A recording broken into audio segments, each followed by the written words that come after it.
સોમનાથ કે જ્યાં સરકારી જમીન ભાડે આપવા મામલે કલેક્ટરની કડક કાર્યવાહી। વેરાવળ જીઆઈડીસી વિસ્તારમાં મેરીટાઈમ બોર્ડની જમીન ખુલ્લી કરવામાં આવી। અંદાજિત 4 કરોડની જમીન ગેરકાયદે ભાડે આપવામાં આવી હતી।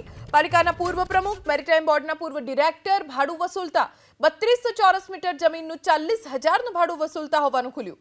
મેરીટાઈમ બોર્ડના અધિકારીએ રજૂઆત કરતા કલેક્ટરની કાર્યવાહી। 5 વર્ષથી જેમ્સ રોબર્ટ નામના વ્યક્તિને આ જગ્યા ભાડે આપવામાં આવી હતી।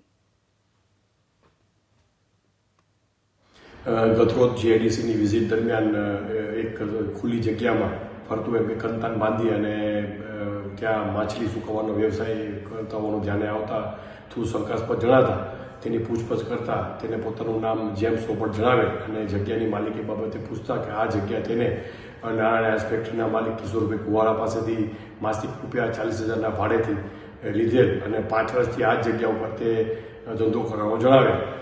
એના ટાઇટલની ચકાસણી કરતાં આ જગ્યા છે એ જીએમબીની માલિકીની જણાય। આ બાબતે પોર્ટ ઓફિસરને પૂછતા તેઓ જણાવે કે આ બાબત તેઓ અજાણ છે અને કોઈને એને લીઝથી કે રીતે આપેલી નથી।